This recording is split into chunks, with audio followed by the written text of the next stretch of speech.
A person is standing on a weighing machine placed on the floor of an elevator. The elevator starts going off with some acceleration, moves with uniform velocity for a while, and finally decelerate to stop. The maximum and minimum weights recorded are 72 kg and 60 kg respectively, assuming that the magnitudes of accelerations and deceleration are same. Find true weight of the person and magnitude of acceleration, and g given है 9.9 metre पर second square. तो यहाँ पे देखो जो reading है, first reading that is weight, reading है आपका 72 kg. तो ये हो गया आपका W1 is equal to 72 kg. तो W1 गिवन है आपको 72 मल्टीप्लाई G, तो ये हो जाएगा आपका 72G. फर्स्ट जो आपका रीडिंग है वो आपका गिवन है 72G and second reading given है आपका 60G. kg दिया है तो G मल्टीप्लाई कर दोगे तो ये हो गया आपका weight measured by the weighing machine. तो अब देखो ये हो गया आपका वेइंग मशीन, सॉरी लिफ्ट है, लिफ्ट में ये है वेइंग मशीन. इसके ऊपर में एक मैन है. तो अगर मैं कहूं कि ये ऊपर की तरफ जा रहा है विथ सम एक्सेलरेशन, तो एक्सेलरेशन हो गया ऊपर की तरफ. तो जब एक्सेलरेशन ऊपर की तरफ होगा तो सीडो फोर्स लगेगा नीचे की तरफ. तो इस मैन के लिए नीचे लगेगा एक mg और साथ में लगेगा सीडो फोर्स ma, और ऊपर की तरफ होगा नॉर्मल n. तो वेइंग मशीन मेजर करता है नॉर्मल n. तो n बोलो या यही होता है आपका W1. तो not W1, it is your weight. W1 भी बोल सकते हो क्योंकि ये आपका हो गया मैक्सिमम वेट जो कि मेजर हुआ है, that is mg plus a.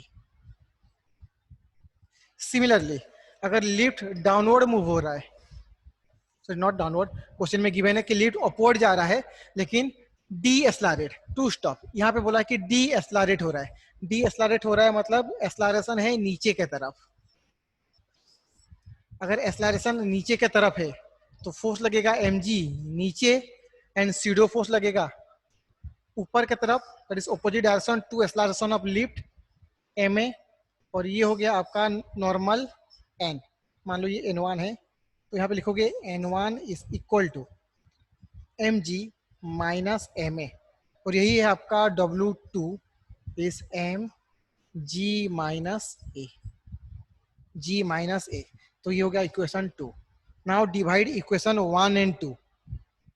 तो W1 बाई W2, अगर दोनों इक्वेशन को मैं डिवाइड करूं तो ये होगा आपका m g plus a by m g minus a.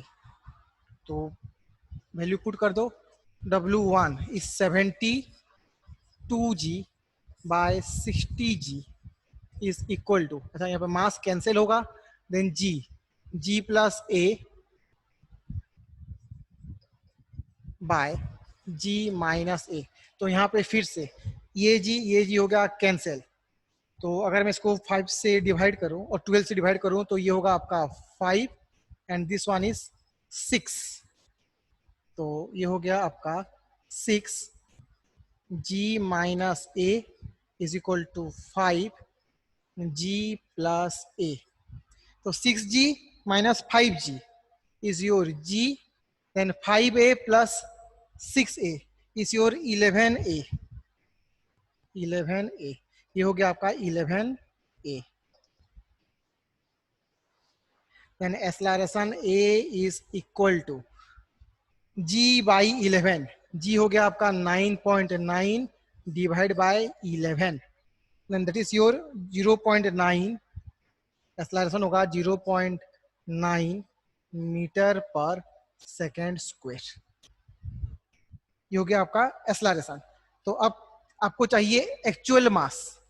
तो अगर एक्चुअल मास चाहिए तो मैं यहाँ पे लिख सकता हूँ W1 is equal to mg plus a. तो W1 यहाँ पे क्या होगा 72 g is equal to mass g plus a हो गया आपका 0.9, सो 72g, जी का वैल्यू गिवन है आपका 9.9 divide by g plus g हो गया 9.9 plus 0.9 is equal to m, that implies m is equal to, अगर इसको हम मल्टीप्लाई करेंगे तो ये होगा 72 into 9.9 divide by 10.8, then mass is equal to 66 kg।